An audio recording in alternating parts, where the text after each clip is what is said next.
నకిలీ మద్య నియంత్రణను చంద్రబాబు ప్రభుత్వం గాలికొదిలేసింది. గత 4 నెలలుగా కాకినాడ ఎక్సైజ్ రీజనల్ ల్యాబొరేటరీ పనిచేయకుండా కేవలం కెమికల్ పరీక్షలను మాత్రమే పరిమితమైన కూటమి ప్రభుత్వం కనీసం పట్టించుకున్న పాపాన పోలేదు. వైఎస్ఆర్సీపీ ప్రభుత్వంలో మంజూరైన 2 కోట్ల విలువైన సీజీ పరికరాలు రేకుల షెడ్డుకే పరిమితమయ్యాయి. కొత్త భవనం సాకుతో విలువైన సామాగ్రిని రేకుల షెడ్లో వదిలేశారు అధికారులు. నకిలీ మద్యం నియంత్రణను చంద్రబాబు ప్రభుత్వం గాలికొదిలేసింది. గత 4 నెలలుగా కాకినాడ ఎక్సైజ్ రీజనల్ ల్యాబొరేటరీ పనిచేయకుండా కేవలం కెమికల్ పరీక్షలను మాత్రమే పరిమితమై కూటమి ప్రభుత్వం కనీసం పట్టించుకున్న పాపన పోలేదు. వైఎస్ఆర్సీపీ ప్రభుత్వంలో మంజూరైన 2 కోట్ల విలువైన సీజీ పరికరాలు రేకుల షెడ్కే పరిమితమయ్యాయి. కొత్త భవనం సాకుతో విలువైన సామాగ్రిని రేకుల షెడ్లో వదిలేశారు అధికారులు. ఇదే అంశానికి సంబంధించి పూర్తి డీటెయిల్స్ అందించడానికి మా ప్రతినిధి సతీష్ లైవ్ లో జాయిన్ అవుతున్నారు. సతీష్,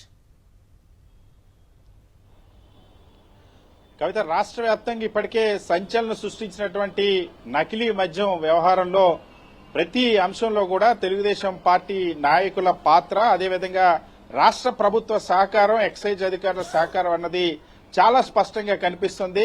నకిలీ మద్యాన్ని మద్యం షాపులు, బెల్ట్ షాపుల ద్వారా జనానికి తాగించినటువంటి నేపథ్యంలో ఇవాళ అసలు నకిలీ నియంత్రణనే చంద్రబాబు ప్రభుత్వం గాలి కొదిలేసిందన్న విషయం వెలుగులోకి వచ్చింది. మనం చూడొచ్చు దృశ్యాల్లో కాకినాడ రీజనల్ ఎక్సైజ్ ల్యాబొరేటరీ మనం చూస్తే దాన్ని పూర్తిగా ఇప్పుడు గతంలో వైఎస్ జగన్మోహన్ రెడ్డి ప్రభుత్వంలో 2 కోట్ల రూపాయల ఎక్విప్మెంట్ ని రాష్ట్ర వ్యాప్తంగా 5 ప్రాంతాల్లో ఈ నకిలీ మద్యానికి సంబంధించినటువంటి పరీక్షలు, ముఖ్యంగా నాణ్యత పరీక్షలు చేయడం కోసం ఏర్పాటు చేసినటువంటి ల్యాబ్ ఎక్విప్మెంట్లో కాకినాడ రీజనల్ ల్యాబొరేటరీకి సంబంధించినటువంటి ఎక్విప్మెంట్ ని మూలన పడేసినటువంటి పరిస్థితి, ఒక షెడ్ లో పడేసినటువంటి పరిస్థితి. అది వాస్తవానికి 4 నెలల నుండి కూడా ఇదే దుస్థితిలో ఉంది. జేఎన్టీలు ఉన్నటువంటి ఈ ల్యాబ్ అన్నది అక్కడ ఎక్సైజ్ అధికారుల దగ్గరికి తరలించమని ఎక్సైజ్ కార్యాలయానికి తరలిస్తే అక్కడ నుండి పరీక్షలు నిర్వహించడానికి వీలు లేకుండా అక్కడ షెడ్ లో పడేసినటువంటి పరిస్థితి. ప్రతి నెల ఏదైతే కాకినాడ రీజనల్ ల్యాబొరేటరీ ద్వారా అటు ఉమ్మడి తూర్పుగోదావరి, ఉమ్మడి పశ్చిమ గోదావరి, ఉమ్మడి కృష్ణా జిల్లాలకు సంబంధించినటువంటి నాణ్యత పరీక్షలు చేయాల్సినటువంటి అవసరం ఉంటుంది. ఎప్పుడైనా నాటు సారాకి సంబంధించి కానీ, లేదా కల్తీ సారాకి సంబంధించి కానీ, నకిలీ మద్యానికి సంబంధించి కానీ, కల్తీ మద్యానికి సంబంధించి కానీ, లేదా ఇతర ప్రాంతాల నుండి వచ్చినటువంటి మద్యం నుండి కానీ, వీటన్నిటిపైన కూడా పరీక్షలు నిర్వహించేటువంటి ల్యాబ్ ఇది. దాదాపుగా ప్రతి నెల 2000 వరకు కూడా శాంపిల్స్ ని పరీక్షించాల్సినటువంటి అవసరం ఉంది. కానీ 4 నెలల నుండి పూర్తిగా గాలి కొదిలేసింది.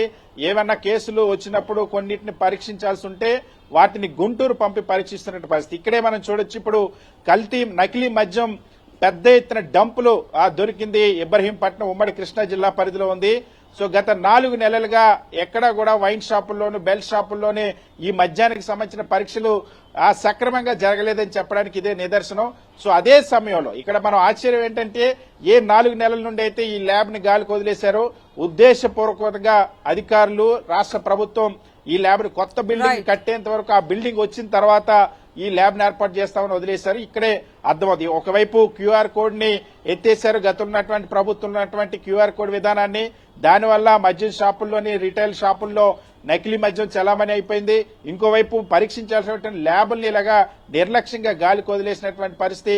ఇంకోవైపు బెల్ట్ షాపుల్ని విచ్చలవిడిగా ప్రోత్సహించినటువంటి. సో రాష్ట్ర ప్రభుత్వ సహకారం ఏ స్థాయిలో ఉందో నకిలీ మద్యానికి అన్నది ఈ విస్తుపోయే నిజాలన్నీ కూడా నిర్ధారిస్తున్నటువంటి పరిస్థితి. కవిత.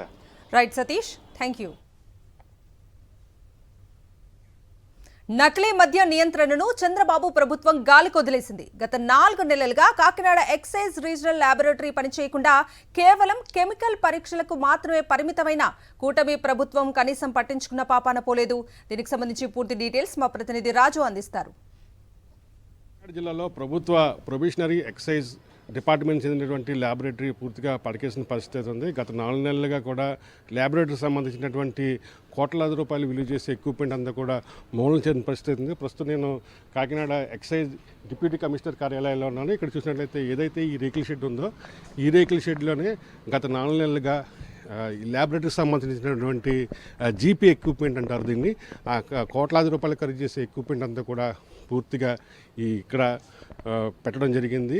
అయితే ప్రస్తుతం అయితే ఈ ల్యాబ్కి సంబంధించి భవన నిర్మాణం జరుగుతుంది. అందువల్లే ఈ ఎక్విప్మెంట్ అంతా కూడా ఇక్కడ భద్రపరచాలని చెప్పి ఈ ఎక్సైజ్ అధికారులు చెప్తున్న పరిస్థితి అయితే కనిపిస్తుంది. వాస్తవంగా చూసినట్లయితే 1975లోనే ఇక్కడ ఒక ల్యాబొరేటరీని ఏర్పాటు చేయడం జరిగింది. ఉమ్మడి తూర్పు, పశ్చిమ, కృష్ణా జిల్లాలకు సంబంధించినటువంటి ఎక్సైజ్ దాడుల్లోని ఏదైతే నకిలీ మద్యం కానీ, కల్తీ కళ్ళు, నాటుసారా ఇవి పట్టుబడినప్పుడు ఈ ల్యాబొరేటరీ ద్వారా వీటికి వివిధ రకాలైనటువంటి కెమికల్ పరీక్షలతో పాటుగా ఎక్విప్మెంట్ ద్వారా ఎగ్జామ్స్ చేస్తూ ఉంటారు. దీన్ని ఈ తరుణంలో 2022లోని ఈ ల్యాబ్కి సంబంధించి అప్పటి వైఎస్ఆర్సీపీ ప్రభుత్వంలో మాజీ ముఖ్యమంత్రి వైఎస్ జగన్మోహన్ రెడ్డి 2 కోట్ల విలువ చేసే యాంత్రీకరణను సామాన్యంతా కూడా ఇక్కడికి ఇవ్వడం జరిగింది. అయితే గత 4 నెలల కిందట కాకినాడ జేఎన్టీలో ఉన్నటువంటి తాత్కాలికంగా ఉన్నటువంటి ఈ ల్యాబొరేటరీ తిరిగి మళ్ళీ యథావిధిగా ఎక్సైజ్ డిప్యూటీ కమిషనర్ కార్యాలయానికి రావడం జరిగింది. కేవలం ఇక్కడ ఈ గత కొంతకాలంగా కెమికల్ టెస్టులు మాత్రమే నిర్వహిస్తున్నాము. ప్రధానమైన పరీక్షలన్నీ కూడా గుంటూరు రీజనల్ సంబంధించినటువంటి ల్యాబొరేటరీకి పంపించి అక్కడ ఎగ్జామ్స్ టెస్టులు నిర్వహిస్తుందని చెప్పి అధికారులు చెప్తున్న పరిస్థితి కనిపిస్తుంది. మరో 3 నెలల ఈ బిల్డింగ్ పూర్తయితే ల్యాబ్ని ఇక్కడ తీసుకొచ్చి షిఫ్ట్ చేస్తామని చెప్పి అధికారులు చెప్తున్నారు. అంతవరకు కూడా ఏదైతే నా వెనక కనిపిస్తుందో ఈ రేకుల షెడ్లోనే ఈ ఖరీదైనటువంటి యంత్ర సామాగ్రిని ఇక్కడ పెట్టడం జరిగింది. అయితే ఇప్పటికే దాదాపు 4 నెలల కాలం నుంచి కూడా ఈ సామాగ్రి పనిచేయట్లేదు. మరో 3 నెలలు అంటే దాదాపు 7 నెలల కాలం పాటు ఇదే రేకుల షెడ్లో ఈ సామాగ్రి ఉంటుంటే పూర్తిగా పాడయ్యే అవకాశం ఉందని చెప్పి కూడా కొందరు భావిస్తున్న పరిస్థితి అయితే కనిపిస్తుంది. ప్రస్తుతం అయితే ఇక్కడ ల్యాబ్ టెస్టులు కేవలం కెమికల్ టెస్టులు చేస్తున్నారు. యంత్రీకరణ ద్వారా చేసే పరీక్షలన్నీ కూడా గుంటూరు రీజనల్ ల్యాబొరేటరీ తరలిస్తామని చెప్పి అధికారులు చెప్తున్న పరిస్థితి అయితే కనిపిస్తుంది.